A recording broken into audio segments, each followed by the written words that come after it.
ஹல்லேலூயா. சத்தியத்தையும் அறிவீர்கள் என்ற நிகழ்ச்சியை காஸ்பல் டிவி வழியாக பார்த்துட்டு இருக்கீங்க. இந்த நிகழ்ச்சியினுடைய நோக்கம் உங்க எல்லாருக்குமே தெரியும் இல்லையா?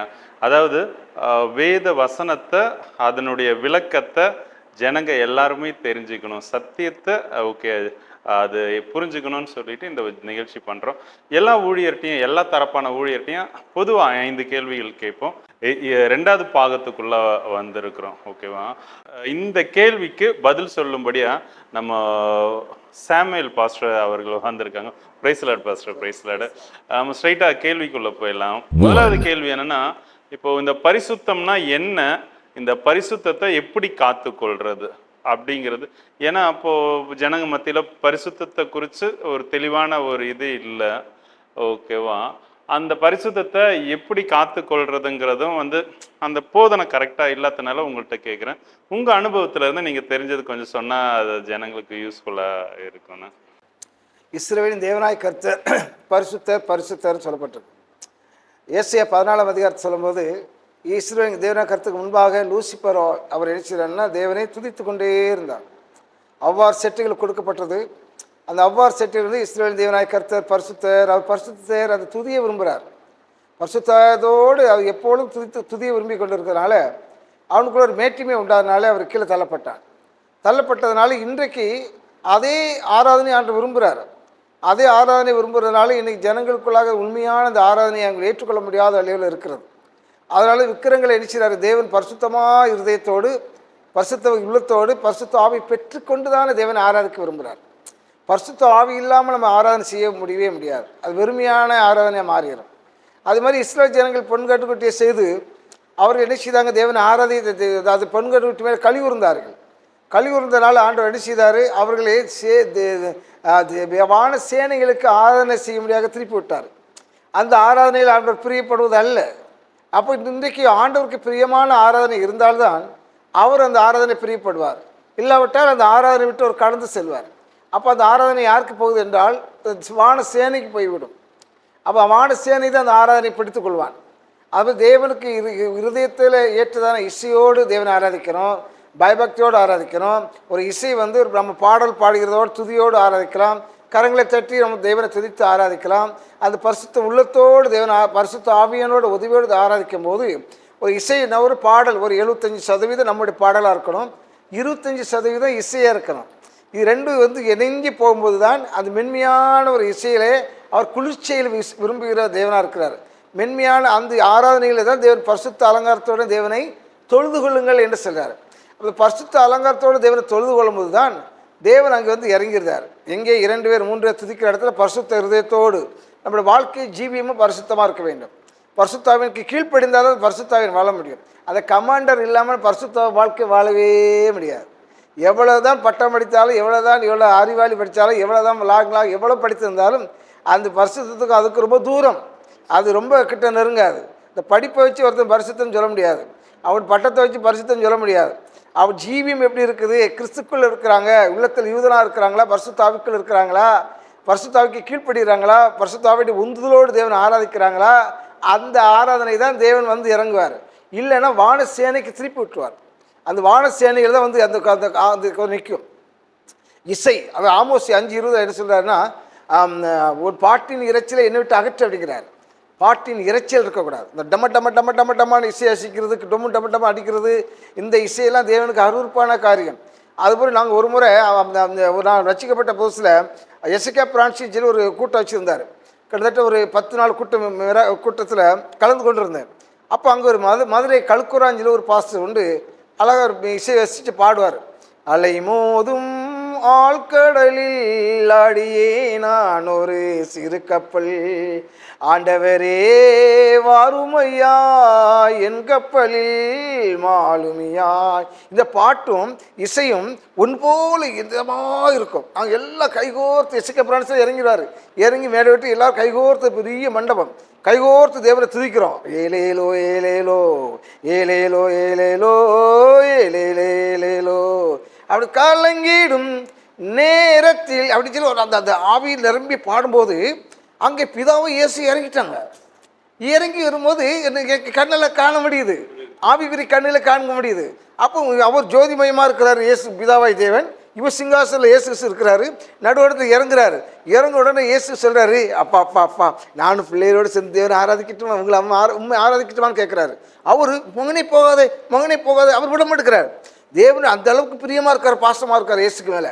மகனே போகாத போகாதங்கிறார். அப்போ இவர் கஞ்சி கேட்குறாரு, அப்பா நான் பிள்ளைகளோடு ஆராதிக்கிறப்பா அப்படிங்கிறார்.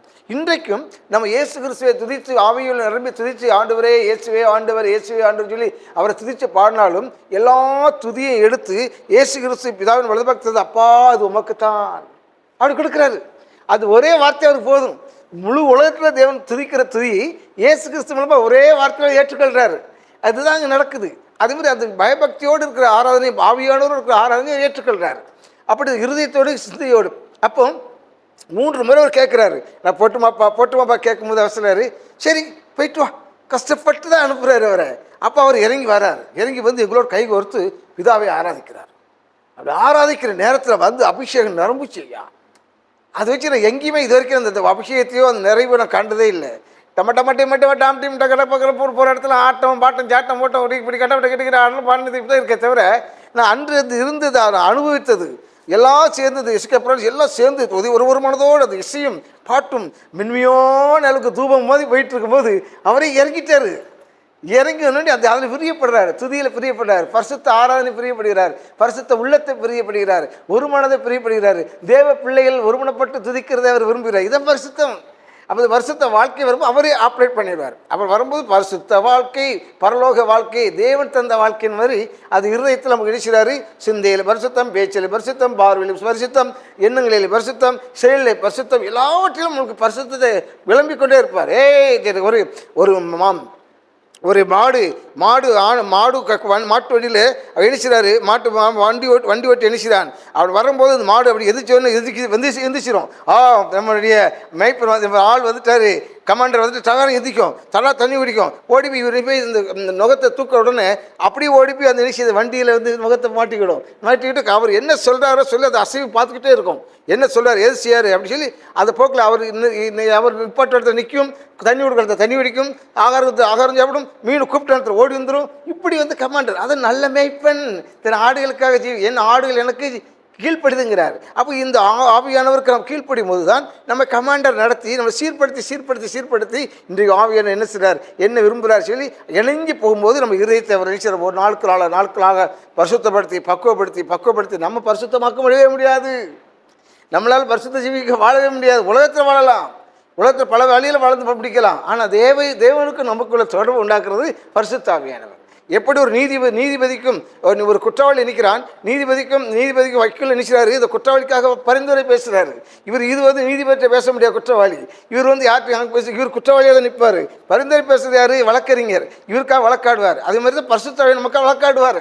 பிதாவினிடத்தில் நமக்காக சேர்ந்து இயேசுகிடத்தில் பரிந்துரை செய்து, இயேசு பிதாவினிடத்தில் பரிந்துரை செய்து, இது 3 ஒன்றாக சேரும்போது தான் அங்கே எழுச்சி பரிசுத்தத்தில் துதிப்பது, பரிசுத்தத்தில் ஆராதிப்பது, பரிசுத்தத்தில் ஜீவிப்பது எல்லாமே என்ன செய்யுது, அது பரிசுத்தம் வந்துடும். அதை இஸ்ரேல் ஜனங்கள் சீனாய் மலையில் இருக்கும்போது ஆண்டவர் சொன்னார், மோசையை தவிர யாரும் வந்து தொடக்கூடாது, ஒரு கல் தொட்டாலும் சுத்து போகிறோம் அப்படிங்கிறார். அவனுக்கு அனுமதி கொடுக்குறார். அந்த பரிசுத்தமான தேவனிடத்தில் அனுமதி கொடுக்குறாரு. அதில் நீங்கள் பரிசுத்தப்படும் போது தான் தேவன் சார் பரலோக ராஜ்யம் அவருடையது அப்படிங்கிறார். மத்தேயு 5ஆம் அதிகாரத்தை சொல்கிறாரு, அது நீதி நிமித்த துன்பப்படுகிற பரலோக ராஜ்யம் அவருடையது அப்படிங்கிறார். அந்த பரிசுத்தம் தான் தேவனுக்குள்ளாக உருவாக்குறது அவர் தான். ஏன்னா இந்த குற்றமற்ற மனசாட்சியாக தேவனுக்குள்ள அடிச்சிடும் வாழ விரும்புகிறார். அதனால தான் தேவனுடைய பிள்ளைகள் நாம் பரிசுத்தத்தோடு பரிசுத்த ஆவியானவரோடு தேவனுக்கு உகந்ததான அவர் வந்து உணர்த்துவார். இது இறைச்சலாக இருக்குது, இது சரியில்லை, இது ஆவிக்குரிய கண் நம்ம தருவார். அப்போ இந்த இடம் சரியில்லை விலகிடணும், இது சரியில்லை விலகிடணும், பேச்சு சரியில்லை, இது மாமிச பேச்சாக இருக்குது, இது ஆவிக்குரிய பேச்சு நம்ம கண்டுபிடிச்சிக்கலாம். ஒருத்தர் பேசும்போது ஆவியில் நிரம்பி பேசுகிறாரா, மாமிசத்தில் பேசுகிறாரா, மாமிச சிந்தையில் பேசுகிறாரா என்பது நம்மளுக்கு உணர முடியும். அவர் உணர முடியும். அது வந்து தப்பி பிழைக்கிறதுக்கு ஓடி இருக்குது. இது இல்லைன்னு நினைச்சுவாங்க தெரியுமா, எல்லாம் ஒன்று தான், இது ஒன்று தான், இது நம்முடைய பங்காளர் தான், இது நம்ம பங்காளர் தான், எல்லாம் கிறிஸ்தவன் தான், இப்படி ஓடிடுது. ஓடும்போது நம்ம கனியற்ற அந்தகார கிரிகள் வந்து விளக்கிறார். விலக்கி போகும்போது அந்த பரிசுத்த விஷயம் நம்மை வழி நடத்தக்கூடிய இருக்குது. அது எப்படி காத்துக்கொள்வதற்கு தேவ சமூகத்தில் பரிசுத்தாவிக்கு ஒப்பு கொடுத்து ஜீவிக்கும் போது அவர் நம்ம காப்பார். காக்கிறது அவர் தான், பாதுகாக்கிறது அவர் தான், தப்பிக்கிறது அவர் தான், அப்போ எல்லாவற்றையும் உணர்த்துறது அவர் தான், நம்ம சீர்படுத்துறது அவர் தான், கிளையை நறுக்கி களை பிடுங்கி சீர்படுத்தி தலையில் கொட்டி நம்ம சிச்சிக்கிறது அவர் தான். அதுக்கு கீழ்ப்படுத்தி போயிடணும். இல்லைன்னா இன்னொன்று ஒரு சுவிட்சே இந்த பட்டு தான் ஆகணும். அப்போ பட்டத்தை போகும்போது அவருக்கு கீழ்ப்படிந்தால் என்ன செய்யணும், அந்த பரிசுத்தில் வாழ உதவி. அவன் எல்லாரும் நீதிமான் அல்ல. கடைசி வரைக்கும் நம்ம பரிசுத்தமாக நிற்கும்னு சொல்ல முடியாது. நம்ம நிற்பது, நடப்பது, ஜீவிப்பது, கிருவை, தூங்குவது, எந்திப்பது, பேசுவது எல்லாம் அவருடைய கிருவை. பரிசுத்தாவை கொடுக்க கிருவை. ஒன்றுள்ளேப்பா பரிசுத்தப்படுத்துங்கப்பா, பரிசுத்தப்படுத்துங்க அவர்கிட்ட கெஞ்சிடும். நான் பரிசுத்தன், நான் பரிசுத்தவான், இந்த மேடையில் அலங்கரிக்கிற பரிசுத்தவான்கள் சொல்லிட்டு இருப்பாங்க. என்ன பரிசுத்தவான்கள்? அவர் கிரிகை எப்படி இருக்குது? அவர் பேச்சு சொல்ல முடியுமா? இயேசு கிறிஸ்து நிற்கிறாரு, ஐயா நான் பரிசுத்தவான் சொல்ல முடியுமா? முடியாது. எப்படி சொல்ல முடியும்? அவருக்கு நமக்கு ஒப்பிட்டு வர முடியுமா? யோவான்னு சொல்றாரு, அவன் பாதரட்சி கட்டுறதுக்கு நான் பாத்திரவான் அல்ல அப்படிங்கிறார். கிட்ட நெருங்க முடியாது அப்படிங்கிறார். பேதுரு சொல்றாரு, என்னை இப்படி தலையில சிலுவை அறியுங்கப்பா, அவரை அறிஞ்சிடாங்கப்பா. தண்ணி எவ்வளோ தாழ்த்தி போறாரு, அவருக்கு ஒப்பிட்டு நெருங்க முடியல. ஐயோ சொல்லி அப்படிப்பட்ட நேரத்தில் நான் பரிசுத்தவான், நான் பரிசுத்த அலங்காரத்தோடு பரிசுத்தவான்கள் மேடையை அலங்கரித்திருக்கிற பரிசுத்த என்ன சிரிப்பாக இருக்கும். என்னடா நம்ம ஒரு கழுதையா, நம்ம போய் பரிசுத்தவான் எப்படி சொல்லி எப்படி வாய்க்குசாமல் பேசுறது? பரிசுத்தவான்கள் இருக்கிறாங்க, பரிசுத்தவான்கள் இருக்கிறாங்க, அது இல்லைன்னு சொல்லல. நீதிமான்கள் இருக்கு, அப்போஸ்தலர்கள் இருக்கிறாங்க, பரிசுத்தவான்கள் இருக்கிறாங்க, பரிசுத்தமாக வாழ்ந்து முடிச்சு நமக்கு முன்னாடி கடந்து சென்றவர்கள் எப்படி நிறைய இருக்கிறாங்க. ஆனால் இப்போ உள்ள வாழ்க்கையில் பார்த்தா பரிசுத்தவான்களை தேடி கண்டுபிடிக்க முடியாது, குறைவு. நம்மளுடைய வாழ்க்கையில் பார்க்கும்போது எல்லாம் குறைவாக இருக்குது. பேச்சிலே கிரியிலே பரிசுத்தவான் சொன்னால் எவ்வளோ நம்ம இன்னும் பரிசுத்தவானை சொல்ல முடியுமா? இன்னும் நம்ம எவ்வளோ குறைபாடுகளாக இருக்கிறோம். இன்னும் சீர்படுத்துங்கப்பா அப்பா அப்பான்னு சொல்லி இன்னும் கெஞ்சிட்டே இருக்கிறோம். ஒவ்வொரு நாளும் நம்ம குற்றத்தில் விழுந்து தான் எந்திக்கிறோம். பாவ சேற்று, பாவ உலகம், பாவ சமூகம், ஒவ்வொரு நாளும் தொட்டு நம்ம விழுந்து எந்திக்கிறோம். உந்திக்கிற இடத்துல அப்பா பரிசுத்த ஒவ்வொரு நாளும் கெஞ்சி பரிசுத்த ஓடணும். அதை துணிஞ்சு போயிட்டு என்ன ஆகும்? நிற்க முடியாது. இதான் சாத்தா அணிச்சு வளர்த்துருவான். அதனால தான் நம்ம காத்துக்கொள்வது அவர் தான், நம்ம பரிசுத்தாக்குறது அவர் தான். பரிசுத்தம் இல்லாமல் தெய்வம் நெருங்க முடியாது, பரிசுத்த ஜீவியம் இல்லாமல் பரலோராஜி போக முடியாது. அந்த பரிசுத்தாவின் நமக்கு இருந்தால் தான் அவரது ஆத்மாவை அங்கொண்டு சேர்ப்பார். இல்லைன்னா பாதாளத்தில் உள்ள சாத்தா கொண்டு போயிடுவான். ஆமாம். அதனால் பரிசுத்தர் இஸ்ரவேல் தேவனாய கர்த்தர் பரிசுத்தர் சொல்லி பரிசுத்துக்குள் ஜீவிக்க பழகும். அமேன் அமேன். ரொம்ப அழகாக சொன்னீங்கண்ணா இந்த பரிசுத்தத்தை பற்றி. இப்போது நம்ம ஒன்றா கூடி தேவனை முழு இருதயத்தோட நல்லா சந்தோஷமாக ஆராதிக்கிறது தான் அது பரிசுத்தம். ஓகேவா? அதே மாதிரி அந்த ஆவியானவர் சொல்கிறத கேட்டு கீழ்ப்படிஞ்சு அப்படி நடக்கும்போது தான் அவர் தான் காத்துக்கிறாரு இல்லையா அப்படிங்கிறதையும் அழகா அண்ணா சொன்னாங்க. இப்போ நம்ம ரெண்டாவது கேள்விக்குள்ள போயிடலாம். இந்த ரெண்டாவது கேள்வி என்னன்னா, பரலோகத்துக்கு யார் போவாங்க? அதாவது எந்த கேட்டகரி, எப்படி இருக்கிறவங்க பரலோகத்துக்கு போவாங்க? இப்போ நான் பரலோகத்துக்கு போறேன்னா நான் எப்படி ஆயத்தப்படணும்? இதுதான் கேள்வி. என்ன அப்போது இந்த அது சொல்லார் ஆண்டவர் 2 இதை பிரிக்கிறார். ஒன்று வெள்ளாடு, ஒன்று செம்பரியாடு பிரிக்கிறார். அது வெள்ளாடு எப்படி இருந்துச்சு பூமியில், வெள்ளாடு செம்பரியாடு எப்படி இருந்துச்சுன்னு பார்க்குறார். அவர் சங்கீத 15 வாசிக்கும் போது, கர்த்தாவை யார் உம்முடைய கூடாரத்தில் தங்குவான், யார் உம்முடைய பரிசுத்த பர்வதத்தில் வாசம் பண்ணுவான், உத்தமனாய் நடந்து நீதி நடப்பித்து மனதார சத்தியத்தை பேசுகிறவன் தானே. பரலோக ராஜ்யத்தில் பிரவேசிக்கிறவன் உத்தமனாய் நடக்கணும், பரலோக ராஜ்யம் போகிறவன் நீதியை நடப்பிக்கணும், மனதார சத்தியத்தை பேசுகிறவன். இப்போ சத்தியத்துக்குள் வாழ்கிறவன். இந்த சத்தியங்கள் பலவிதமான வழியில், துருபதேசங்கள், அந்தி கிறிஸ்துகள், ஒளியந்தூதன் ஆவிகள், பலதரப்பட்டான வழியிலே மனுஷன் பலவிதமான வழியில் பிசாசு பிரித்து கொண்டு இருக்கிறான். இதில் நல்ல சத்தியம் என்ன, கள்ள சத்தியம் என்னங்கிறது புரிந்து கொள்வது கஷ்டமாக இருக்கிறது. அதில் சேர்த்துக்கொள்வது மாதிரி மனுஷன் கணிச்சிட எல்லாமே நல்லது, நான் எடுத்து சொல்லி வாழ்ந்து கொண்டு இருக்கிறாங்க. இதில் இது அந்தி கிறிஸ்து என்ன வேத வசனத்து பிரகாரம் இருக்குதா? கலாத்திர 1ஆம் அதிகாரத்தை சொல்லப்படுகிறது, வானத்திலிருந்து ஒரு தூதனை வந்து இந்த சுவிசேஷத்தை தவிர வேறொரு சுவிசேஷம் சொல்வானால் அதனை ஏற்றுக்கொள்ளாதே என்றார். இந்த சத்தியத்தை விட்டு இன்னொருவர் வந்து ஒரு வீட்டுக்குள்ளே வந்து அவன் வீட்டுக்குள்ளே நடையேற்றாதேங்கிறார். இந்த சத்தியத்தை அறிந்து கொள்ள வேண்டும். சத்தியத்துக்கு மெய்யான சொந்தக்காரர் யார்? பரிசுத்த ஆவியானவர் தான். எல்லாமே மையப்படுத்தி பார்க்கும்போது எல்லாத்துக்கும் ஆளினால் அவர் தான், பரிசுத்த ஆவியானவர் தான். அப்போ அந்த பரிசுத்த ஆவியானவர் தான் இதே சத்தியத்துகளை கொண்டு போகிறாரு. அப்போ இந்த யோவானில் சொல்கிறது, பிள்ளைகளே பிரியமானவனே, உன் ஆத்மா வாழ்ந்து போல எல்லாவற்றையும் வாழ்ந்து சுகமாக இருக்கும்படி வேண்டுகிறேன். சகோதரர்கள் வந்து சத்தியத்தில் நடந்து கொள்கிறாள் என்பதை கேள்விப்பட்டதுனால மிக சந்தோஷம் அடைகிறேன். அப்படி சத்தியத்துக்குள் வாழ்கிறாயா, சத்தியத்துக்குள் ஆராதிக்கிறாயா, சத்தியத்துக்குள் ஜீவிக்கிறாயா, சத்தியத்துக்குள் பரிசுத்த ஆவிக்கு கீழ்ப்படுகிறாயா, உனக்கும் தேவனுக்கும் உகந்ததாக இருக்கிறதா, இது என்ன சத்தியத்தில் வாழ்கிறாய் என்பதை அறிந்து தேவனுக்கு பிரியமான சத்தியமாக வாழ வேண்டும். அவர் பொன் கண்டுகுட்டி நிச்சயமாக செய்தனால தேவன் நிச்சயம் அவர்களை வான சேனைக்கு ஆராதனை செய்ய முடியாது ஒப்பு கொடுத்துட்டார். அதனால் அவர் அந்த ஆராதனை அவர் விரும்புறது அல்ல. அதனால் இன்றைக்கி என்ன செய்கிறாங்க, இன்றைக்கி ஒரு பொன் கண்டுக்குட்டி போல் எல்லா இடத்துல உள்ளது நிற்குது சாத்தான். அவங்க பிரிய அப்போ பொன் கண்டுக்குட்டி உள்ள போய் நின்றா தேவன் அந்த ஆராதனை பிரியப்படுவாரா?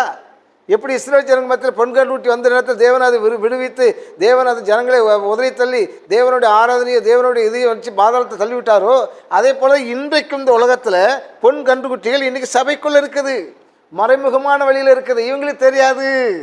அப்போ இந்த ஆராதனை ஆண்டவர் தான் துதிக்கிறேன், ஆண்டவர் தான் இறங்குறாரு, ஆண்டவர் தான் வர்றாரு, நான் ஆவியில் நற்பு இருக்கிறேன்னு சொல்லி இவங்கள் தன்னகதாலே மறைந்து வெட்கப்பட்ட நிலைமையில் தேவனுக்கு அவர்கள் தூரமாக இருக்கிறார்கள்.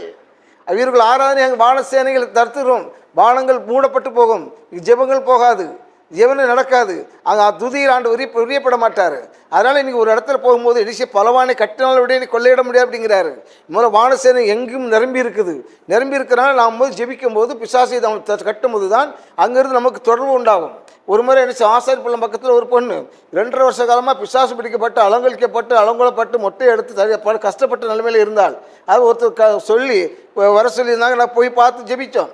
ஜெபித்த போது என்னாச்சு, வந்து அலங்கழிக்குது. அவர் ஒரே ஆம்பளை பையன் 13 வயசு பையன் இருக்கிறான், ஒரே குப்பாடு போடுது, அங்கங்கே வருது, வந்து பாருங்குது, எல்லாத்தையும் அடித்து விரட்டுது.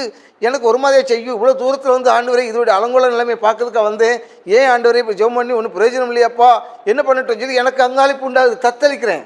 அப்படி இருக்கும்போது ஆண்டவர் சொன்னார், மகனே வான பிசாசை கட்டு அப்படின்னாரு.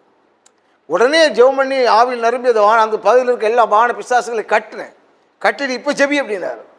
அவர் போன அனுப்பி உட்காந்து ஜெபம் பண்ணால் தேவர் அபிஷேகம் இறங்கிச்சு, விடுதலாக்கப்பட்டா துடி இல்லை. இன்னைக்கு ஒரு சபைக்கு சேர்த்து விட்டு நாடசம் எடுத்து குடும்பத்தோடு இன்றைக்கி அந்த தேவனை ஆராதிக்கிறார் ஆசாரி பள்ளத்தில். ஏன் அப்போ என்ன கண்டுபிடிச்சி, அதுலேருந்து வானசேனைகள் அங்கே தடுக்கும், நம்முடைய ஜபத்தை தடுக்கும், அங்கேருந்து நமக்கு உத்தரவை தடுக்கும். பிரபஞ்சத்தில் அது ஆண்டு சொல்கிறார், பிரபஞ்சத்தோடு நம்ம போராட்டம் உண்டுங்கிறாரு. அது உண்மை. அது அந்த போராட்டத்தை நம்ம பார்க்க மாட்டோம், இங்கே கீழே நின்று குதிச்சுக்கிட்டு எடுப்போம். ஆனால் அங்கே அடப்பு இருக்கும். ஆனால் எனக்கு நம்ம திருச்சிட்டேன், தேய்ச்சிட்டேன், ஜெபம் பண்ணிட்டேன், போயிட்டேன் அப்படின்னு ஆயிடுது. அப்போ தேவனுக்கு பிரியமில்லாத ஒரு காரியங்கள் வரும்போது தேவனை அசுசப்படுவார். இன்றைக்கி ஒரு முறை ஒரு கூட்டம் நடந்துச்சு. கூட்டம் நடந்ததுன்னா கிட்டத்தட்ட கன்னியாகுமரி மாவட்டம் ஃபுல்லாக சேர்ந்து பெந்திவாச வட்டாரம் பூரா ஒரு கூட்டம் நடத்துனாங்க. எல்லோரும் வந்து கூட்டத்து நேரத்தில் அப்போ நானும் அந்த கூட்டத்துக்கு போயிருக்கும் போது ஒரு 100 அடி தூரத்தில் ஒரு கட் அவுட்டு பெரிய படம், இன்னார் பாஸ்டரு, அந்த பாஸ்டர், இந்த பாஸ்டர். எனக்கு பார்த்தோன்னே வேதனை ஆயிடுச்சு. ஐயோ இதனை என்ன இது சினிமா துறை மாதிரி இப்படி படங்களாக வச்சுருக்க போகிறாங்களே, ஏன் இப்படி செஞ்சாங்க, எதுக்காக செஞ்சாங்க, உலகம் உள்ள நினைஞ்சிச்சா அப்படி சொல்லி எனக்கு அது போய் கூட்டத்தில் போய் பார்த்து உட்காந்துருக்கேன். பெரிய மேடை போட்டுருந்தாங்க, இல்லை பாட்டு நல்ல விசேஷமான பாட்டுக்கிட்ட நடந்துகிட்ருக்கு. அதில் என் பாட்டு என் பிள்ளை அதில் ஒரு ஒர்ஷிப் இல்லாத அந்த கொயரில் இருக்கிறேன், அந்த பாட்டு கொயரில் இருக்கிறா. கூட்டம் நல்ல கூட்டம், நல்ல பெந்திவாஸ் கன்னியாகுமரி மாவட்டம் பெந்திவாஸ் பூரா நிரம்பி நிற்கிது. ஞாயிற்றுக்கிழமை மாலை மேடையில் கிட்டத்தட்ட 60 அடி நீளம் இருக்கும், ரொம்ப பெருசாக போட்டிருக்கு. அப்படி இருக்கு பாட்டு படிக்க நெருங்கி நேரத்தில் பிடிச்சது பாருங்க, மழை பயங்கர மழை அடித்து கொளுத்துருச்சு. எல்லாம் துண்டங்கான துணியங்கான அவரவர் எல்லாம் ஓட்டமாக ஓடிட்டாங்க.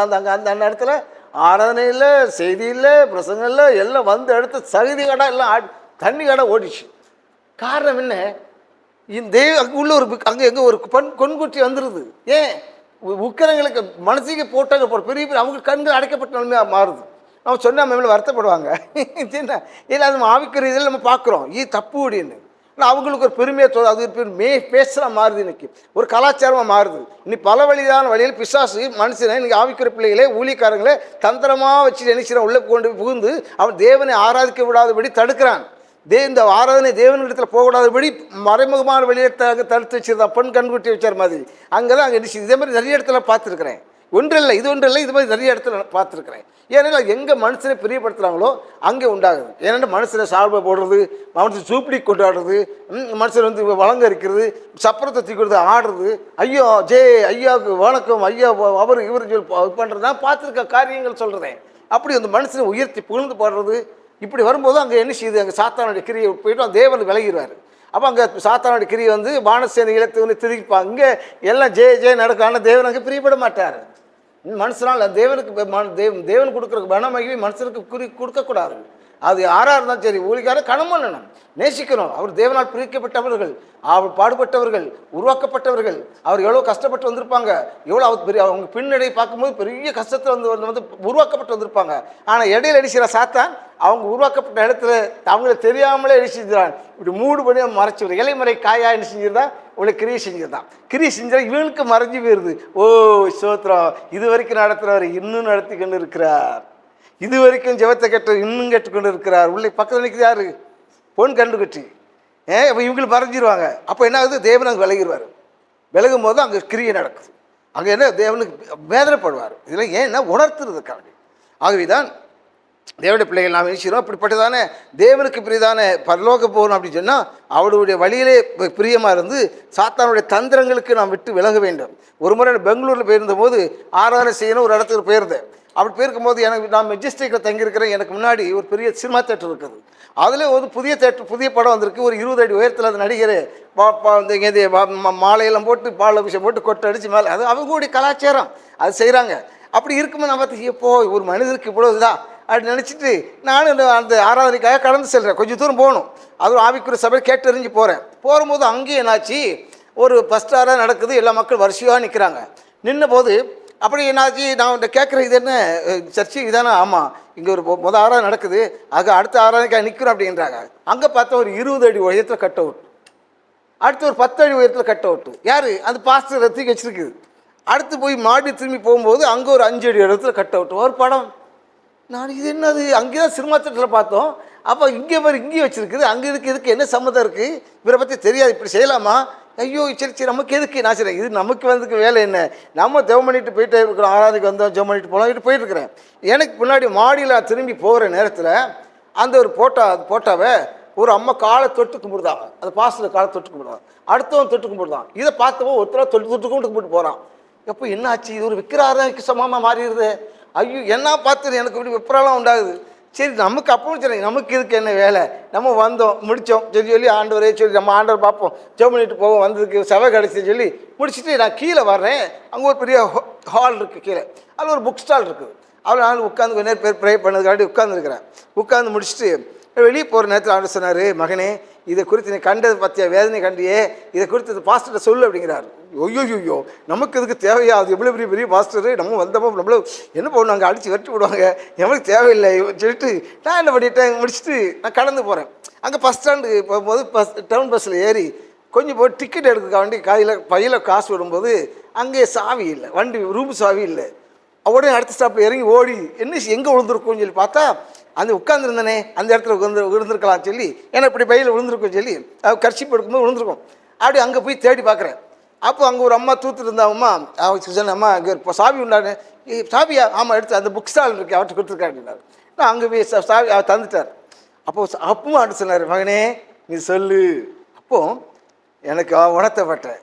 முதல் சொன்னேன் நான் வேண்டாம் சொல்லியாச்சு, 2வது முறையும் இப்படி போய் தப்பி போகக்கூடாது, இது ஆண்டவர் விரும்புகிறாரு, நம்ம இது பண்ணக்கூடாது சொல்லி ஃபோன் நம்பரை கேட்டு கொடுத்தாரு. கொடுத்துட்டு உடனே அங்கே பேசுகிறேன். பேசும்போது அவர் என்ன சொன்னார், அவர் சிரிச்சார். எங்கிறது எதிர்த்து சிரிச்சுக்கிட்டு சொல்லி ஒரு மாதிரி கிண்டலாக பேசி அடிச்சுட்டு 2 பேரும் தலைவரும் அசிஸ்டன்ட் பேசி ஒரு மாதிரி வச்சுட்டாங்க. அப்போது அப்புறம் ஆண்டு சார் பார்த்தீரா, இதுக்கு தான் நான் சொன்னேன், இது இப்படி பண்ணிட்டாங்க, யோனா கதையை மாதிரி இப்படி பண்ணிட்டேனே, நீ சொன்னேன்னு சொல்லிட்டேன், எனக்கு என்ன சொல்லியாச்சு அடிச்சு. மீண்டும் 2 மாதத்துக்கு பிறகு நான் போகிறேன். 2 மாதத்துக்கு பிறகு மீண்டும் அங்கே போகிறேன். அவங்க நடத்தப்பட்டு போகிறேன். போனால் அங்கே கட் அவுட் கிடையாது. இல்லை அப்போ சந்தோஷப்பட்டேன், ஆண்டவரே உனக்கு நன்றி அப்பா அப்படின்னு. அப்போ அவங்க போகும்போது அந்த இருந்து சொல்கிறாரு, நான் போன மாதம் எனக்கு முதல்ல ஒரு பெரிய ஒரு ஆப்ரேஷன் ஆச்சு, நான் சொத்து தான் பிழைச்சேன், நிறைய வேதனைப்பட்டேன், துடித்தேன், அப்பாட்ட கேட்டேன், அப்பா அப்பா அப்பா நான் சொன்னார். என் மகன் சொன்ன கட் அவுட் எடுத்தியான்னு சொன்னார். உடனே ராத்திரியோடு ராத்திரி எடுத்துட்டேன் எனக்கு சுகமாகி இப்போ உயிரோடு நிற்கங்கிறார். இப்போ ஏன்னா அவர் மேலே ஆண்டவர் பிரியமாக இருக்கிறாரு. அவர் சரிப்படுத்தி சீர்படுத்தி தேவனுக்கு பிரியமில்லாத இப்படிப்பட்டதான பொன் கண்டுகுட்டியே அவருக்கு தேவனுக்கு பிரியமில்லாத மூடி மறைச்சதுனால தேவன் அவர் குறித்து வேதனைப்படுறாரு. அவர் கிருபையை கொடுத்து, தாளந்து கொடுத்து, வரங்களை கொடுத்து, சபையை கொடுத்து, மக்களை கொடுத்து அவர் கண்மணி போல் கொண்டு வர நேரத்தில் இப்படிப்பட்டதான துருபதேசம் போல் அந்தி கிறிஸ்து ஆவி, ஒளியின் தூதன் ஆவி, வஞ்சிக ஆவி அவங்க மறைச்சி கொண்டு போய் எரிச்கிறான். அங்கே கட்டோடு வைத்து தேவனுக்கு கொடுக்குற கனமையும் எரிச்சான், பறித்து கொள்கிறான்.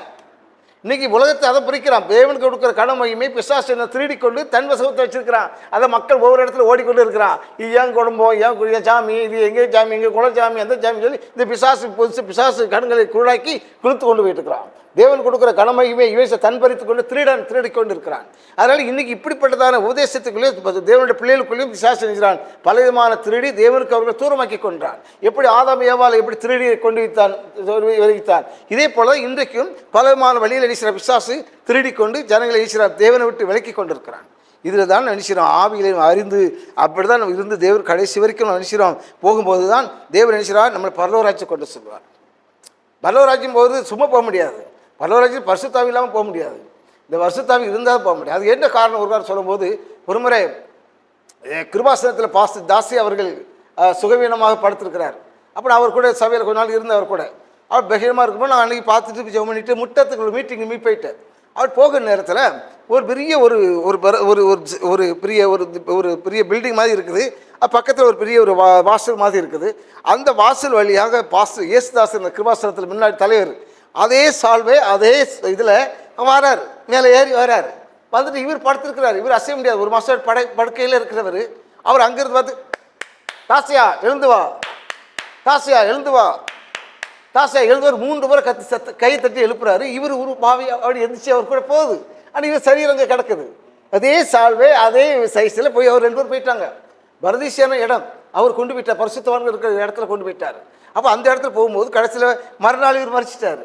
அப்போ தான் நான் எல்லாத்தையும் சொன்னேன், நான் இதில் இப்படி பார்த்தேன், இப்படி கனவு கண்டேன் அப்படி மறிச்சிட்டார். அப்போ எங்கே போகிறார் அப்படின்னா பரதீசின்னு ஒரு இடம் இருக்குது. அவர் இந்த பரிசுத்தாவிக்குள் இருந்தால்தான் நாங்கள் பரதீசில் போக முடியும். இல்லைன்னா வாதை கொண்டு போய் சேர்த்து விடும். எப்படிப்பட்ட மனுஷனாக இருந்தால் சரி, கடைசி வரைக்கும் முடிவு வரைந்தும் அவருக்குள்ளே இருக்கணும், நிலைநிற்க நிற்கிறோம். இல்லைன்னா விலகி விட்டானா சாத்தான் கொண்டு போயிடுவான், சாத்தான் மறித்து கொண்டு போயிடுவான். ஒரு 10 மாதம் மரியாள் இயேசு கிறிஸ்துவை வயிற்றில் சுமந்ததுனால அவங்க என்ன செய்யற பாக்கியவதின்னு பேர் விட்டாங்க. அதுமாதிரி நம்ம இயேசு கிறிஸ்துவை இருதயத்தில் சுமக்கிறோம். அவர் கிருபையை சத்தியம் நம்ம இருதயத்தை சுமக்கிறதுனால அவர் நம்மளை வழி நடத்துகிறார். அவருக்குள்ள என்னைக்கு ரசிக்கப்பட்டோம் அன்றிலிருந்து நாளிலிருந்து நம்ம செய்கிறோம் சுமக்கிறோம். 25 வயசில் 30 வயசில் நம்ம ஆண்டு ஏற்றுக்கொண்டோம்னா 80 வயசில் மறித்தோம்னா 50 வயசு வரைக்கும் நம்ம நினைச்சிடும் இயேசுவை இருதயத்தை சுமக்கிறோம். நம்ம பாக்கியவான்கள் அப்படி தானே. அப்போ இது சுமக்கும் போது இந்த பரிசுத்தாவியான ஒரு கடைசி காலத்தில் இந்த ஆத்துவாய் கொண்டு போய் பரதீசரோடு சேர்த்துறாரு. இல்லைன்னா வாதை கொண்டு போய் சாத்துறோம்.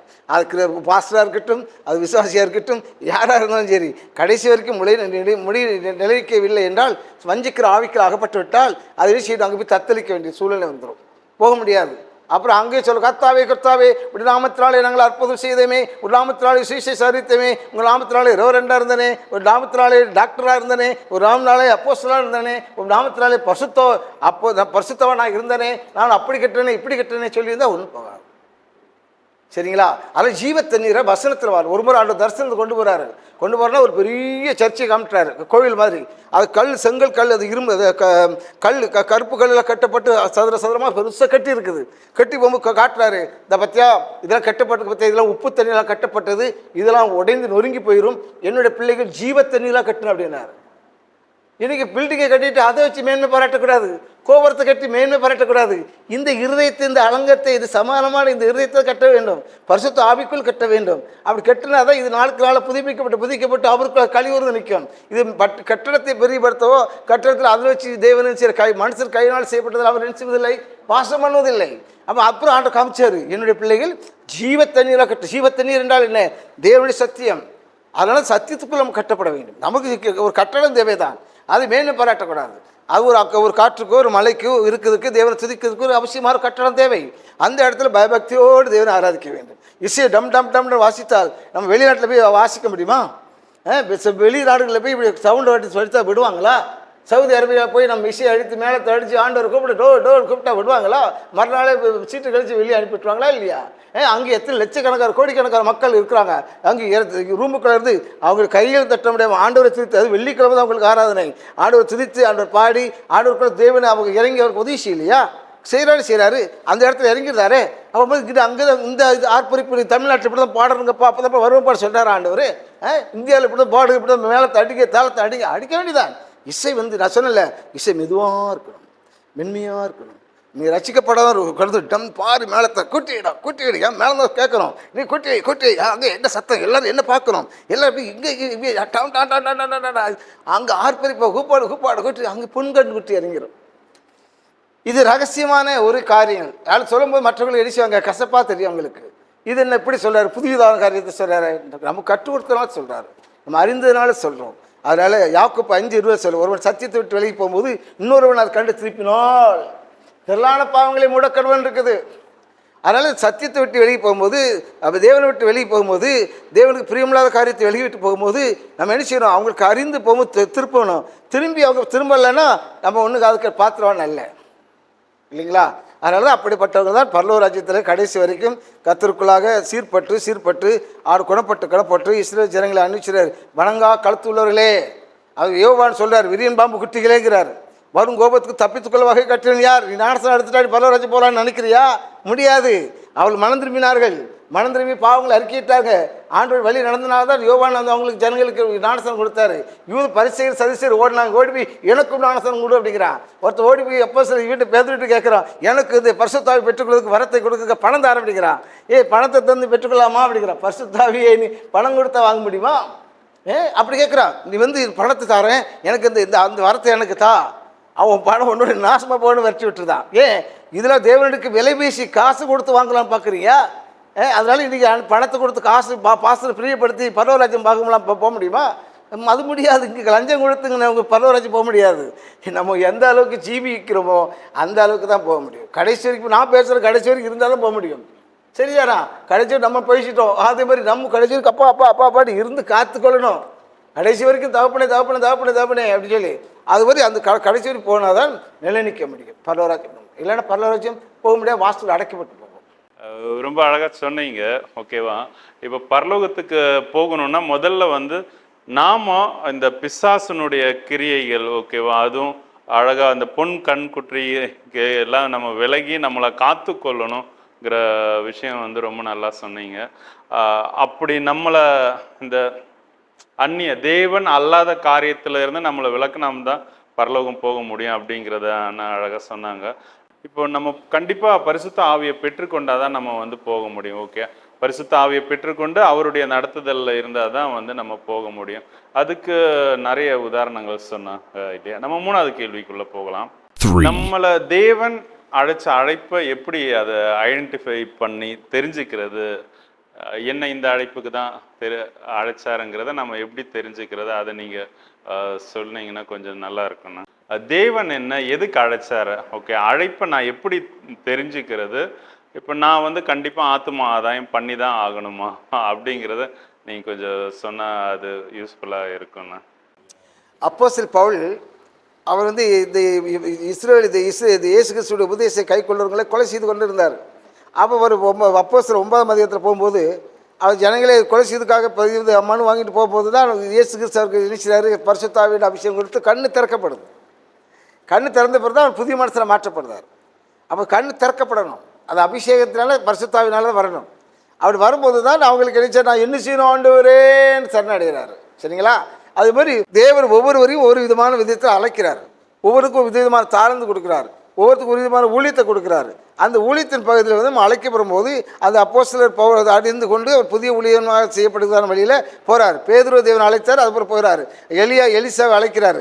அவர் இணைக்கிறான். உடனே எல்லாம் அவனுடைய ஏர் மாடெல்லாம் பொட்டுட்டு அதையும் அடித்து சாப்பிட்டுட்டு எல்லாத்தையும் விறகாக்கிட்டு உடனே பின்பற்றி போகிறான். அப்போ போகும்போது ஆண்டு செய்கிறாரு. கடைசி வரைக்கும் எலிசா வந்து போராடி கொண்டு இருக்கிறான்.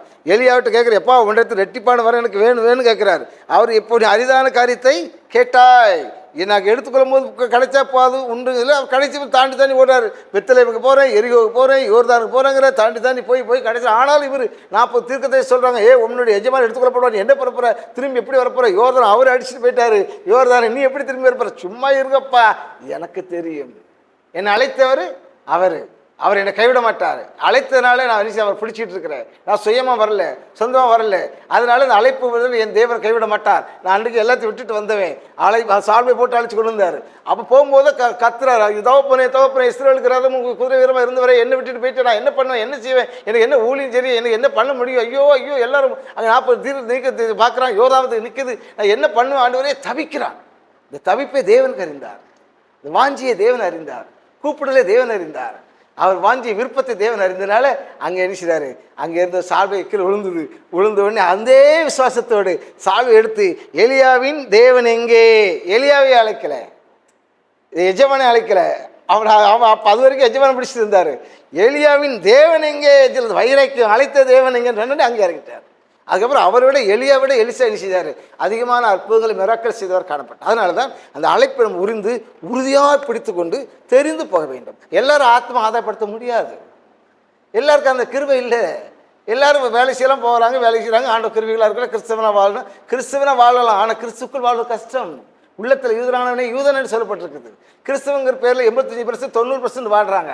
ஆனால் கிறிஸ்துக்குள் வாழ்கிறது தான் கஷ்டம். அது இலகுவான காரியம், சர்ச்சைக்கு போகிறது இலவான காரியம், காணிக்கை கொடுத்து இலவான காரியம், எல்லாம் ஆராதனை இலவான காரியம். கிறிஸ்துவங்கிற பேர், நான் இயேசு வழியாக ஒரு பேர் வச்சுட்டு போகிறது இலகுவான காரியம். ஆனால் கிறிஸ்துக்குள் வாழ்கிறோமா, கிறிஸ்துவ அபிஷேகத்தில் வாழ்கிறோமா, அதுதான் முக்கியம். அப்போ அதனால தான் அந்த உந்துதல் இருக்கும். அந்த உந்துதல் வரும்போது நமக்குள்ளே இருக்க விட மாட்டார். தேவன் நம்ம என்ன அழைச்சாரோ அது உந்துதல் பண்ணி நம்ம அழைக்க ஆரம்பிச்சிடுவார். அழைக்கும் போது அதெல்லாம் அந்த சக்ஸஸ் போயிட்டே இருக்கும். என்ன அழைத்தார், பைபிள் காட்சி கொண்டு போனார், அங்கே பீஸ் கட்டு கொண்டு இல்லை, சகரிய பாஸ்டர் இருந்தார் அசம்பிளியில், அவர் என்னை தத்து எடுத்தார், அவர் பீஸ் கட்டலாம் கட்டுறதுக்கு எல்லாம் உதவி செஞ்சார். அந்த இடத்துல எல்லாத்தையும் ஆண்டவர் உயர்த்தினார், கனப்படுத்தினார். ஒன்றும் இல்லாத என்ன ஒன்றே கொண்டு போய் உயர்த்தி பயர்த்தினார். இப்படி ரொம்ப மிராக்கள் நடந்துகிட்டே இருக்கும். அப்படி நடத்தினார். இப்படி அப்புறம் பார்த்தா தான் ஏன் தேவர் செய்கிற காரியம். நாங்கள் 1 மணி நேரத்தில் அது காம்பஸ்லாம் தூத்துறோம், அது கக்கூசு கழுவணும், அதுக்காக ஏகப்பட்ட வேலை உண்டு. அப்போ அந்த அழைப்பு இருந்தாலும் செய்ய முடிஞ்சுது, இல்லைன்னா செய்ய முடியாது. நமக்கு இது கக்கூசு தருவது வேலையா? நான் கவர்மெண்ட் வேலை பார்த்து தான் அது எப்படி இங்கே காம்பஸ் எவ்வளோ 1 மணி நேரத்துக்கு எவ்வளோ எல்லாம் அந்த வேப்ப மரம் வேலையெல்லாம் தூக்கி எடுத்து 1 மணி நேரத்தில் முடிக்கிறோம். கக்கூஸ் பாருங்க 20 கக்கூஸ் இருக்கும், அதெல்லாம் கழுவணும். இது போடணும், ப்ளீச்சிங் ஆயில் போடணும், அது டெட் ஆயில் போடணும், அந்த ஆசிட் போடணும். ஆசிட் பார்த்தா குப்புன்னு வந்துருக்கும், பயங்கர விழுந்துருக்கிறேன். அதில் துணி வச்சு கட்டிட்டு போவேன். அங்கே போய் பார்த்தா எல்லாம் இட்லியும் ஒன்றும் இருக்காது, ஒரு இட்லி இருக்கும் அங்கே வச்சுருப்பானுங்க, கல் மாதிரி இருக்கிறது எரிஞ்ச உடஞ்சிரும். அதை வச்சு நேற்று ரசத்தை ஊற்றி பிசைஞ்சு என்ன செய்ய வயிற்று நிரப்பிடலாம். ஏன், அது நமக்குள்ளே இருக்கிறது அபிஷேகம் இருந்தனால நம்ம எல்லாத்தையும் சகிக்கத்தக்க கிருபை கிடைச்சது. பாடுகளை சகிக்கிறத எல்லாம் சோத்திரம் சொல்லி நமக்குள்ள அந்த ஆண்டவர் நினைச்சு நம்மளை அங்கே படிக்கிறதுக்காக என்ன அனுப்பலை, என்னை உருவாக்குறதுக்காக அனுப்புனார், பயிற்சி பண்ணதுக்காக அனுப்புகிறார். இந்த பயிற்சிக்காக வந்து அது ஒப்பு கொடுத்து கீழ்ப்படிஞ்சு போகணும். அது வனாந்திரமாக இருக்கும், மழையாக இருக்கும், பள்ளமாக இருக்கும், காடாக இருக்கும், வனாந்திரமாக இருக்கும். எந்த சூழ்நிலை இருந்தாலும் வனாந்திரத்தை பார்க்கக்கூடாது, மேடுகளை பார்க்கக்கூடாது, பள்ளத்தை பார்க்கக்கூடாது, கர்த்தரை பார்க்கணும். எவர் இருக்கிறா கூட அவர் என்னை பார்த்துக்கொள்வார். இந்த அழைப்பு வந்து நம்ம கடைசி வரைக்கும் உறுதியை பிடிச்சிக்கிடும். நம்மளை தப்பு விட இது இல்லாமல் தான் மனுஷன் சின்ன ஒரு கஷ்டத்தை தாங்கிக் கொள்ள முடியாமல் ஓடிடுவாங்க. அது அழைப்பு வேணும். அது அழைப்பு அறிஞ்சு தெரிஞ்சு போகணும். இல்லை சும்மா போய் ஊழியம் என்பது நம்ம செய்ய முடியாது, ஆத்மா ஆதாயப்படுத்த முடியாது. போயா அப்படின்றான் கர்த்தர். அது முன்குறிக்கப்பட்ட பிள்ளைகள். இப்போ நான் ஒரு சபையில் ஒரு அறிந்தவனை ஆண்டவர் சீசரை உருவாக்குறேன், எத்தனையோ சீசரை உருவாக்கியிருக்கிறேன். அவங்களும் குடிகாரங்க, ரவுடிகள். அப்படிப்பட்டவங்களை ஆண்டவர் சத்தியம் சொல்லி ஏற்றுக்கொண்டு பணம் திரும்பி குடிகாராக இருக்கிறாங்க. இப்போ நம்ம சபைக்கு வர கூட ஒருத்தர் பயங்கர ரவுடி நைட்டில் வந்துட்டு 11 மணிக்கு வந்துருந்தான். ஆண்டை பற்றி சொன்னேன், மறுவாரம் ஒரு பெரிய வீடு கொடுத்து நீ ஆண்டவர் நடத்தியான்னு சொல்லிட்டு அதுக்கப்புறம் நானத்தில் எடுத்து நீ ஆண்டருக்குள்ளே எல்லாம் இருக்கிறான். கர்த்தர் முன்குறிக்கிறது, கர்த்தர் பிடித்து எடுக்கிறது. அது மாதிரி எல்லோரும் வர முடியாது. அதனால் அழைப்பு ஊழியம் எல்லாம் செய்ய முடியாது. எல்லோரும் ஆத்மா அதை செய்யப்படுது. மக்களுக்காக நம்ம சாட்சியாக ஆண்டவர் கொடுத்த கிருவியை வச்சுக்கொண்டு வாழணும். அழைப்பை அறிஞ்சுக்கிறது வந்து அது நமக்குள்ள ஒரு உந்துதல். அதன்படி ஆவியானவர் இது பண்ணுற மாதிரி சொல்லலாம். ஆத்மா அதை எல்லாராலையும் பண்ண முடியாது. ஆண்டவர் யாரை இது பண்ணியிருக்காரு, மறைச்சார். யோசேப்புக்கு ஆண்டவர் மறைக்கலையா? குடும்பத்தில் மறைக்க வச்சிட்டாரே, அவர் மறைச்சி வச்சார் வாழ்ந்துருந்தான். ஆனால் அப்போ யோசேப்பு அடிச்சாரு, அவனை அதிகாரி ஆக்கிட்டாரு. அதிகாரி ஆக்கின பிறகு அவன் சொந்த குடும்பத்தை நினைக்கலையே, தாய் தப்பனை நினைக்கலையே, சகோதரன் நினைக்கலையே. அவனுக்கு குழந்தையெல்லாம் வளர்ந்துருச்சே, வளர்ந்த பிறகு மறந்துட்டானே. வளர்ந்த பிறகு சகோதரன் விழுந்த பிறகு தான் தெரிஞ்சுதா நம்ம சகோதரனா. இப்போ அது வரைக்கும் ராஜ்யம் அந்த அதிகாரம் கட்டோட என்ன செஞ்சுருக்கணும், ஏன் அப்பா பார்க்கணும், ஏன் தம்பி சகோதரன் பார்க்கணும், அங்கே பஞ்சம் இருக்கும், என் சகோதரன் பார்க்கணும், அந்த எண்ணம் வரலையே.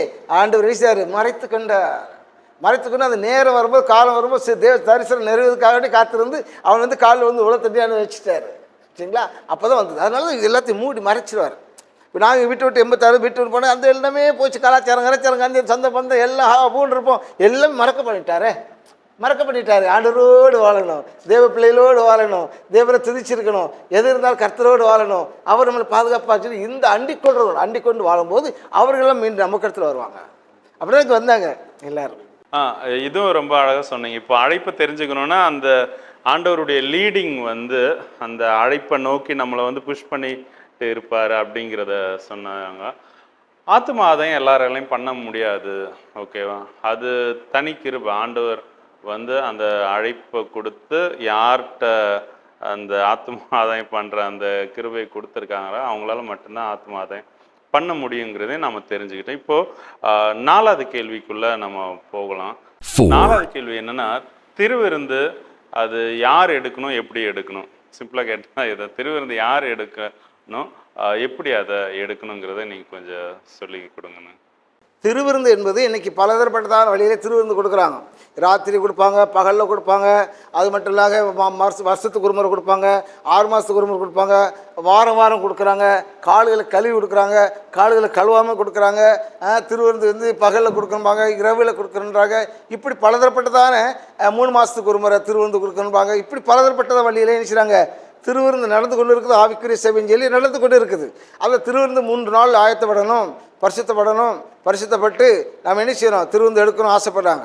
அது மாதிரி திருவிருந்து எடுக்கிற நாட்கள் 3 நாள் பரிசுத்தப்படுத்தி நான் தேவனுக்கு முன்பாகவும் ஜனங்களுக்கு முன்பாகவும் குற்றமற்ற மனசாட்சியாக இருக்கபடினாலே நான் பந்தியிலே ஆயத்தம் பண்ண நான் கலந்து கொள்ள ஆயத்தமாக இருக்கிறேன்னு சொல்லி, அப்போ இந்த தேவனுக்கு முன்பாகவும் மனுஷனுக்கு முன்பாகவும் குற்றமற்ற மனசாட்சியாக இருக்கிறதுனால இந்த திருவிருந்தில் பங்கு கொள்ள ஆயத்தமாக இருக்கிற அப்படிங்கிறாரு. அப்போ நீ மற்ற ஆராதனை செய்யும்போது எப்படி இருக்கிற, உனக்கு உள்ள எப்படி இருக்குது? தேவனுக்கு முன்பாக குற்றமற்றதாக இருக்குதா, குற்றமாக இருக்குதா, மனுஷனுக்கு முன்பாக குற்றமாக இருக்குதா? அந்த நாள் மட்டும்தான் நம்ம பரிசுத்தமாக என்றதா? இல்லை, எல்லா நாளும் நேசிக்கணும், நம் தேவனை நேசிக்கணும். அவர் ஒரு வழிமுறை கற்றுக் கொடுத்து போனார். பேதுரு கேட்குறாரு, எப்பா இந்த இதில் நீ பங்கு கொள்ளணும். ஐயோ நான் பங்கு கொள்ள மாட்டேன் அப்படின்னு, இல்லட்ட என்ன உன்னிடத்துல பங்கு இல்லை அப்படிங்கிறார். பங்கு இல்லை, உன்னிடம் சேர்க்க முடியாது அப்படிங்கிறார். அப்பவும் என் காலில் என் சரீரம் முழுவதும் என்ன செய்யும், என்னை மூலிகை எடுக்கும் அப்படி சொல்கிறார். அவைதான் திருவிருந்து என்பது ஒரு அடையாளம். இயேசு கிறிஸ்து மரித்தது, இயேசு கிறிஸ்து கல்வாரி சிலுவையிலே இரத்தங்கள் சிந்தப்பட்டது, அவருக்கு சரீரத்தில் இரத்தமாய் பிக்கப்பட்டது, அது இரத்தமை நம்ம திராட்சை ரசமாகவும் அது நினைச்சிருது அப்பத்தை நம்ம நினைச்சிடும் அப்போ சரீரமாக நினைத்து அதை திருவிருந்து பங்கு கொள்ளுங்கன்றார். அதே மட்டும் சபையில் பாகுபாடு இல்லாதபடி திருவிருந்து எடுக்கின்றார். எனக்கு ஒருத்தர் காலை கழுவும் போது இவர் காலை கழுவ மாட்டேன், இவர் தெரிஞ்சவர், எனக்கு இவர் தான் காலை கழுவுவேன், அங்கே போன ஜோடி பிடிச்சிக்கிடுவாங்க, இவர் தான் உன் காலை தான் நான் கழுவேன், இவன் காலை கழுவ மாட்டேன். அவர் ஏன் கொண்டு வந்தார்? பாகுபாடு இல்லாத பட்சபாதம் இருக்கக்கூடாது. பெரிய சபையில் எல்லாரும் ஒரு போல பாதங்களை கழுவுன்னு கீழ்ப்படுதலே கற்றுக் கொடுத்தார். அதே போல தான் நம்ம நினைச்சிடாது இங்கே வேறுபாடு பார்க்காத பட்சத்தில் எந்த விதமான அவர் காலதான் கழுவேன், பாஸ்டர் காலதான் கழுவேன், இல்லை அவர் எனக்கு தெரிஞ்சவர், இல்லை இவர் நான் ஏன் தொழில் கம்பெனியில் வேலை பார்க்குறான், இவன் காலை நான் கழுவுறதா, இல்லை எனக்கு கீழே இருக்கிறான் இவன் காலை கழுவுறதா, இவன் யார் அப்படி சொல்லி மனுஷனை வேற்றத்தாழ்வு பார்த்து நாம் திருவிருந்தில் கலந்து கொள்ளக்கூடாது. அது எல்லாவற்றிலும் பொதுவான இது இருக்க வேண்டியதுதான். சகோதர சிநேகமாக இருக்க வேண்டியதுதான். ஒரே ரத்தம் ஒரே மாம்சங்கிறது அடையாளத்தை காண்பிக்குதான். எனக்குள்ள இருக்கிறது ஒரே ரத்தம் தான், உனக்குள்ள இருக்கிறது ஒரே ரத்தம் தான், இயேசு ரத்தம். எனக்குள்ள இருக்கிறது ஒரே மாமிசம், உனக்குள்ள இருக்கிறது ஒரே மாமிசம் தான், இயேசு கிறிஸ்துவின் மாமிசம். நாமெல்லாம் ஆண்டோடைய பிள்ளைகள், ஆண்டோடைய ஐக்கியங்கள், ஆண்டோடைய குடும்பம் என்று ஒருவருக்கு ஒரு ஐக்கியத்தை உண்டாக்குறதுக்காக மேடு வெள்ளம் இல்லாத பட்சத்தில் ஏற்றத்தாழ்வு இல்லாத பட்சத்தில் நினைச்சாரு எடுக்கத்தான் நம்ம நினைச்சாரு. அந்த நாட்களே அவர் சீசர்களுக்கு கற்பித்து போனார். அதனால நம்ம நினைச்சலாம் அதை எப்படி நம்ம திருவிருந்தில் எடுத்துக்கொள்ள நினைச்சிடும் பங்கு எடுக்க வேண்டாம். துணிகரமாக எடுக்கக்கூடாது, துணிகரமாக எடுத்து அசுசப்படுத்தக்கூடாது. சிலர் நினைச்சிருவாங்க அசுசப்படுத்தி அது துணிகரமாக ஏதோ அது இந்த திருவிருந்தை நம்ம சிறுபிள்ளையிலிருந்து ரசிக்கப்படாதவங்க, ஞானஸ்நானம் எடுக்காதவங்க, அப்புறம் நினைச்சிருவாங்க பரிசுத்தாவை பெற்றுக்கொள்ளாதவங்க, இவங்கெல்லாம் எடுக்கக்கூடாது. அது தேவருக்குள்ளே இருந்து ஞானஸ்நானம் எடுத்தவங்க, பரிசுத்தாவை பெற்றவங்க, அபிஷேகம் என்ன பெற்றவங்க, தேவனுக்குள்ளே இருந்தவங்க, ஆண்டவர் சாட்சியை வாழ்கிற பிள்ளைகள் தான் அந்த திருவிருந்திலே பங்கு கொள்ள வேண்டும். இல்லைன்னா அசுசிப்படுத்தி அது தேவனுடைய அப்பம் மாதிரி பிஸ்கட் மாதிரி அது பிஸ்கட் அப்பா அம்மா கொடுக்க பிஸ்கட் மாதிரி சாப்பிட்டுட்டு போகக்கூடாது. அது தேவனுடைய அசுசப்படுத்த மாதிரி அவர் ரத்தத்தை அலங்கோலப்படுத்த மாதிரி ஆயிரும். அது தேவனுக்குள்ளாக ஜீவிக்கிறது. நம்ம அந்த திருவிருந்திலே நாம் பங்கு கொடுக்கும் போது தான் தேவன் நினைச்சதை அங்கீகரிப்பார். அந்த சமாதானத்தை உண்டாக்க, ஐக்கியத்தை உண்டாக்க, தேவனுடைய பாடுகளை நமக்கு மற்றவர்களுக்கு சொல்லத்தக்க கிருபையை உண்டாக்க, அதுதான் நம்ம சீர்படுத்த சிறப்படுத்துறதுக்காக நினைக்கிறாரு. இந்த திருவிருந்திலே நம்ம நினைச்சு பங்கெடுக்க வேண்டும் என்று தேவன் நம்மை நேசிக்கிறார். அதனால் அப்படிப்பட்டதான ஐக்கியத்தில் ஓடும்போது தான் தேவன் நமக்கு அந்த திருவிருந்திலே நமக்கு பாதுகாக்க முடியாத காரியத்தை செய்கிறார். அதை நீங்கள் மாதமாக செய்கிறாங்களோ வாரமாக எடுக்கிறாங்களோ அதெல்லாம் இல்லை, தேவனுக்குள்ளாக எப்படி இருக்கிறோம், கர்த்தருக்குள்ள எப்படி இருக்கிறோம், ஒவ்வொரு நாளும் அவன் நினைக்க வேண்டும். அன்றைக்கு மாத்திரம்தான் அல்ல, ஒவ்வொரு நாளும் எனக்காக இயேசு இரத்தங்கள் சிந்தினார், எனக்காக பாடுகள் பட்டார், எனக்காக கல்வாரி சிலுவையிலே இரத்தங்கள் சிந்தி கைகளில் காலில் ஆணிகள் அடிக்கப்பட்டார், தலையில் முள்ளங்கி சூட்டப்பட்டார், சவுக்கால் அடிக்கப்பட்டு சரீரம் பிக்கப்பட்டார், அவர் இரத்தங்கள் அழிந்தது, இரத்தத்தினால் மீட்கப்படித்தேன், இரத்தத்தினால் என்ன மீட்கப்பட்டது என்று சொல்லி ஆண்டவர் அவர் எனக்கு பாவங்களுக்காக மன்னித்தார் சொல்லி ஒவ்வொரு நாளும் அவரை நினைத்து கொள்ள வேண்டும். ஒவ்வொரு நாளும் நினைத்து அவர் ஜீவிக்கும் போதுதான் கர்த்தர் நமக்கு என்ன செய்தார் என்றால் அது திருவிருந்திலே நமக்கு ஐக்கியமாக ஒருக்காக ஒரு கற்பனை பாடங்களை நமக்கு ஒரு கற்றுக் கொடுத்தார் என்று அறிகிறோம். அதில் நம்ம என்ன செய்யணும், எழுந்து நம்ம திறந்திலே நம்ம மாதத்துக்கு ஒரு முறையோ எடுத்து என்ன செய்யணும், அது நினைத்து கொண்டு செயல்பட வேண்டும். அந்த சபையிலுடைய ஒழுங்கின்படி சில இடத்துல கப்பலை கொடுப்பாங்க, சில இடத்துல ஒரே கப்பலை கொடுப்பாங்க, சில இடத்துல விதவிதமான இதை கொடுப்பாங்க. அது மாதிரி அப்படி ஒரே இதில் சிலது அப்போ சுட்டு கொடுப்பாங்க, சில இடத்துல கடையில் வாங்கி கொடுப்பாங்க. இப்படியோ அந்த இனிஷியர் பலதப்பட்ட வழியில் இனிஷியர் திருவிருந்து கொடுக்கப்படுகிறது. ஆனாலும் நம்ம எதை இருந்தாலும் நம்ம ஆண்டவர் நோக்கை பார்த்து கொண்டு சீர்பட்டு சிறப்பட்டு கர்த்தருக்குள் அந்த இனிஷியம் அந்த பந்தியை ஆயத்தமாக உள்ளவர்களாக காணப்பட வேண்டும். அப்போ தான் அதில் பிரியமாக இருக்கும், தேவனால பங்கு ஆசிரிப்பார். அழகா சொன்னீங்க. கடைசி கேள்விக்கு நேராக போயிடலாண்ணா. சபைன்னா அது எப்படி இருக்கணும்? அதாவது கூடி ஆராதிக்கிற இடம், இப்போ தேவாலயம்னு சொல்லப்படுற கட்டடத்தில் உண்டான சபையை தான் கேட்குறேன். இது எப்படி இருக்கணும், ஒரு சபைனா எப்படி இருக்கணுங்கிறத நீங்கள் கொஞ்சம் சொல்லி கொடுங்கண்ணா. சபை என்பது ஜனங்கள் கூடி வருகிறதால சபை. கிராம சபை, பஞ்சாயத்து சபைன்னு சொல்லுவாங்க. இப்போ அங்கேயும் மக்கள் கூடுற இடம் தான் சபை, அது பேர் சபை. அப்புறம் இங்கேயும் கூடுறது கிறிஸ்துவின் சபை, கிறிஸ்துவ மக்கள் கூடுகிறதான சபை. இந்த கிறிஸ்துவ மக்கள் கூடுவதற்கும் கிராம சபைக்கும் வித்தியாசங்கள் நிறைய உண்டு. அவள் உலகத்துள்ள காரியங்கள், உலகத்துடைய சட்டத்திட்டங்கள் இதை நிறைவேற்றுறதுக்கு பேசுவதற்கு அவங்க அடிப்படை அங்கே நடக்கும். ஆனால் இங்கே என்ன உண்டானா கிராம இது கிறிஸ்துவின் சபை என்பது தேவனால் உருவாக்கப்பட்டதான சபை, கிறிஸ்துவின் சபை. அந்த கிறிஸ்துவின் சபையை நம்ம தேவனுடைய பிள்ளைகளாக ஐக்கியமாக இருந்து ஆண்டவருடைய சத்தியத்தை அறிந்தவர்களாக காணப்பட வேண்டும். அதோட கிறிஸ்துவின் சபையை நம்ம சர்ச்சி கோயில் என்று சொல்லக்கூடாது. சர்ச்சி இன்னும் பழக்கமாகி போச்சு, கோயிலும் சரி பழக்கமாகி போச்சு. ஆண்டவர் சொல்ல நீங்கள் தான் ஆலயம் அப்படின்ட்டார். நீ தான்ப்பா ஆலயம், இந்த ஆலயத்துக்காக சாலமோன் ஆலயத்தோட யாரும் பெரிய ஆலயத்தை கட்ட முடியாது. அவர் சொன்ன ஒரு கல்லுமேறு கல் இல்லாத உடைச்சிட்டாரு. ஏனென்றால் அந்த பிரமாணத்தை விட்டு மீறிட்டார் சாலமோன். பிரமாணத்தை விட்டு மீறி போடுறதுனால அவர் தான் கட்ட சொன்னார். இப்படி கட்டு சொல்லி எல்லாத்தையும் சொல்லி கொடுத்து முடிச்சுட்டு அவர் மகிமையை இலங்க வச்சு எல்லாம் உடம்படிக்கை பெட்டி வச்சு கேர்பீன்கள் இலங்க வச்சு எல்லாம் வச்சு முடிச்சிட்டார். இருந்தாலும் போதிலும் இவருடைய கெட்டினவர் என்ன பட்டினார், தேவனுடைய பிரமாணத்தை விட்டு தேவனுடைய ஞானம், தெய்வீக ஞானத்தை கொடுத்திருந்தார், அறிவு கொடுத்திருந்தார். இருந்தாலும் தேவனை விட்டு விலகி போகிற தேவனுக்கு பிரியமில்லாத ஞானத்தில் போயிட்டார். விக்கிரங்களுக்கு பலிபீடங்களுக்கு அடிச்சிடாரு, முக்கியத்துவம் கொடுத்துட்டாரு. அப்போ தேவன் அது கோவப்பட்டார். பொன் கண்டுபிடி மாதிரி தான் இதுவும் அதே மாதிரி போனதுனால அடிச்சிடாரு. இனி இப்படி சரிப்பட்டு வராது, இது குமாரனை அனுப்பி இது மூலம் இதெல்லாம் தவிர எல்லாத்தையும் உடைச்சிட்டு எல்லாரையும் ஆலயமாக மாற்றி விட்ருன்னு சொல்லி தான் அது எல்லாத்தையும் அடித்து எல்லாத்தையும் மாற்றி விட்டு நீரோங்கிற மன்னன் 1970 கிபி 62 எல்லாத்தையும் அடிச்சு அடித்து நொறுக்கிட்டாது. இந்த ஜனங்களை சொன்னாங்க, இந்த ரத்தப்பள்ளி எங்களோடு எங்கள் பிள்ளைகளோடு இருக்கட்டும் சொல்லி கொண்டாங்க. அதே மாதிரி இந்த மன்னன் நினைச்சிறான், எல்லாத்தையும் கொண்டு போட்டான் என்று அறிகிறோம். அவன் அந்த குதிரை போகும்போது அவன் குதிரையுடைய எல்லா இது வரைக்கும் ரத்தம் இருந்துச்சான். அந்த அளவுக்கு அங்கே எல்லாம் கொன்று போட்டான் என்று அறிகிறோம். யானும் பெண் எல்லாத்தையும் கொண்டு போட்டான். அப்படி அந்த நீரோங்கிற மன்னன் அப்படி கொண்டனால அதுக்கப்புறம் இருந்துச்சு. அதுலேருந்து இவங்க சொன்னது தான், இந்த ரத்தப்பழி எங்களோடு இருக்கட்டும், எங்கள் பிள்ளைகளோடு இருக்கும். அது சொன்னார், கோழி தன் குஞ்சுகளை சேர்க்கணுமா, அவங்களை எவ்வளோ சேர்க்க வேணாமா இருந்தேன், நீங்களோ கேள்வி ஏதாவது அது கீழ்ப்படியாமல் போயிட்டீங்களே சொல்லி வியாகுலப்படுதார். சபை என்பது நாம் தேவனை துதிக்கிறதான ஒரு இடமாக ஆண்டவர் விரும்புகிறார். ஐக்கிய சபை, கிறிஸ்துவின் சபை, தேவனால் கூடப்பட்டதான இடம். அந்த இடத்துல கிறிஸ்துவின் சபையாண்டு உருவாக்கினார். எங்கே 2 பேர் 3 பேர் கூட்டியிருக்கலாம் அதுதான் சபை. அப்போ அது ஒரு கட்டடத்தை குறித்து மேன்மை பாராட்டக்கூடாது. இதெல்லாம் பில்பெட்டு, இது பலிபீடம், இங்கே தான் தேவன் வாசம் பண்ணுறாரு, இங்கே தான் இறக்குறாரு, இங்கே பரிசுத்தம் அப்படின்னு மேன்மை பாராட்டக்கூடாது. அது அல்ல. இடங்களை மேன்மை பாராட்டி கட்டடத்துகளை மேன்மை பாராட்டுறது அல்ல.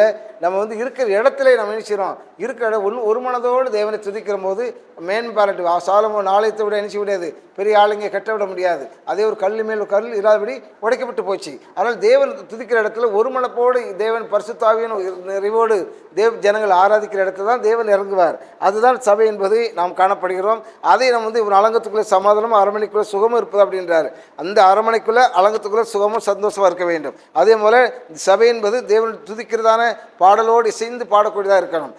இசையும் ஒன் போல இருக்க வேண்டும். அதாவது தேவனுக்குள்ள இசைந்து பாட வேண்டும். அந்த ஒரு முறை எஸ்கா பிரான்ஸ் இருக்கும்போது நாங்கள் தேவனை துதித்து கொண்டு இருக்கும்போது தேவனை இறங்கி வந்துட்டார். ஏனென்றால் அவர் அந்த அளவுக்கு அந்த இடத்துல பயபக்தியாக இருந்துச்சு, ஒருமனப்பட்டு இருந்தோம், தேவனை துதித்து கொண்டிருந்தோம். ஆலயம் அந்த பாடல் உன் போல் இருந்ததுனால தேவனை இறங்கி எங்களுக்கோடு தேவனை துதிக்கக்கூடிய அளவுக்கு மகிமை உண்டாகிடுச்சு. தேவ பிரசனம் ஒரு முறை இங்கே நம்ம ஊட்டியில் ஆணைப்பள்ளங்கிற இடத்துல மட்டங்கிறது கீழே ஆணைப்பள்ளங்கிற இடத்துல மலைவாசி ஜனங்கள் மத்தியில் நாங்கள் ஊழியத்துக்காக போகும்போது மதுரை ஒய்ஜிஜி அருள் பாசங்களை கூட்டிகிட்டு போயிருந்தார். கூட்டிகிட்டு போகும்போது அங்கே மலைவாதி மக்கள் அங்கே ஒரு ஓலை குடிசை தான். அது ஓலை குடிசையில் அது மழை பெய்யும், எல்லாம் ஒழுகும். ஆடை அவங்களுக்கு சரியான ஆடை கிடையாது, சாப்பிட்றீங்க ஒன்று வசதி கிடையாது. அந்த இடத்துல தேவனை துதிக்கிறாங்க. துதித்து இந்த நேரத்தில் ஆண்டவருடைய அபிஷேகம் நிரம்பிச்சு. நிரம்பி எல்லாரையும் அங்கே இருந்துச்சு ஆக்ரோஷம், அவ்வளோ தூரம் அபிஷேகம் நிரம்பிச்சு. ஏனென்றால் நமக்கு எவ்வளோ வசதி இருக்குது, எல்லா கார் இருக்குது, பைக் இருக்குது, இல்லை பைக் இருக்குது, எல்லாமே சகல வசதியும் இருக்குது. ஆனால் அந்த மலைவாழ் ஜனங்களுக்குள்ள இல்லை. ஒரு கூட தண்ணி எடுக்கிறதுக்கு 3 மணி நேரம் காத்து நிற்பாங்க, அது பைப்பில் கொஞ்சமாக வரும். அப்படிப்பட்டதான சூழ்நிலை இருக்கிற இடத்துலையும் தேவன் மேலே அவங்க பிரியமாக இருந்து அந்த கூடாரத்துக்குள்ளே தேவனை பயபக்தியோடு அழுது தேவனோடு பயபக்தியோடு அன்பிலே நிரம்பி தேவனை துதிக்கிற நேரத்தில் அங்கே தேவன் அபிஷேகம் நிரப்பினார். அதான் சபை, கூடுகிறத சபை. அந்த இடத்துல தேவன் வாசம் பண்ணுவார். அதில் நாம் என்ன செய்யணும்? இடங்களை பார்க்கக்கூடாது, கட்டடங்களை பார்க்கக்கூடாது. நாம் தேவ சமூகத்தில் பயபக்தியோடு துதிக்கும் போது கர்த்தர் அந்த இடத்துல அதான் கூடி வருதானே சபை. சபை கூடி வருதலை விட்டுவிடக்கூடாது அப்படின்றார். அங்கே பரிசுத்த ஆவியோடு அபிஷேகத்தில் நிறைவாக இருக்கும்போது அங்கே ஒரு மகிழ்ச்சி உண்டாகும், கழிவுறுதல் உண்டாகும். சரிண்ணா, ரொம்ப சந்தோஷம். இந்த 5 கேள்விக்கும் நீங்கள் பொறுமையாக உங்களுடைய நேரத்தை கொடுத்து எங்கள் கூட நீங்கள் கட்டுறதை ஓகே தேவனிடத்துலேருந்து பெற்றுக்கொண்டதை எங்களுக்கு நீங்கள் ஷேர் பண்ணதில் ரொம்ப சந்தோஷம்ண்ணா. ஓகேவா? நீங்கள் சத்தியத்தை பேசுகிற ஊழியராக இருந்தால் நீங்கள் இதை பகிர்ந்துக்கோங்க. ஓகேவா? நீங்கள் இந்த 5 கேள்விகளுக்கும் பதில் சொல்ல விரும்புனீங்கன்னா இந்த ஃபோன் நம்பருக்கு நீங்கள் கால் பண்ணுங்கள். நீங்கள் இருக்கிற இடத்த தேடி வந்து நான் வீடியோ எடுக்கிறதுக்கு வரேன், நீங்கள் பதில் சொல்லுங்கள். இல்லை எங்களுடைய ஆஃபீஸ் காஸ்பல் டிவி அலுவலகத்தில் வந்தால் கூட வந்து அங்கே எடுக்கலாம். ஓகேவா? நாளைக்கு இனி ஒரு ஊழியரோட அவங்களுடைய செட்ஸ் ஆஃப் பதிலுக்கு நம்ம காத்திருப்போம். ஓகே, கர்த்தர் உங்களை ஆசீர்வதிப்பார். Thank you, God bless you all. ரொம்ப சந்தோஷம். தேங்க்யூண்ணா.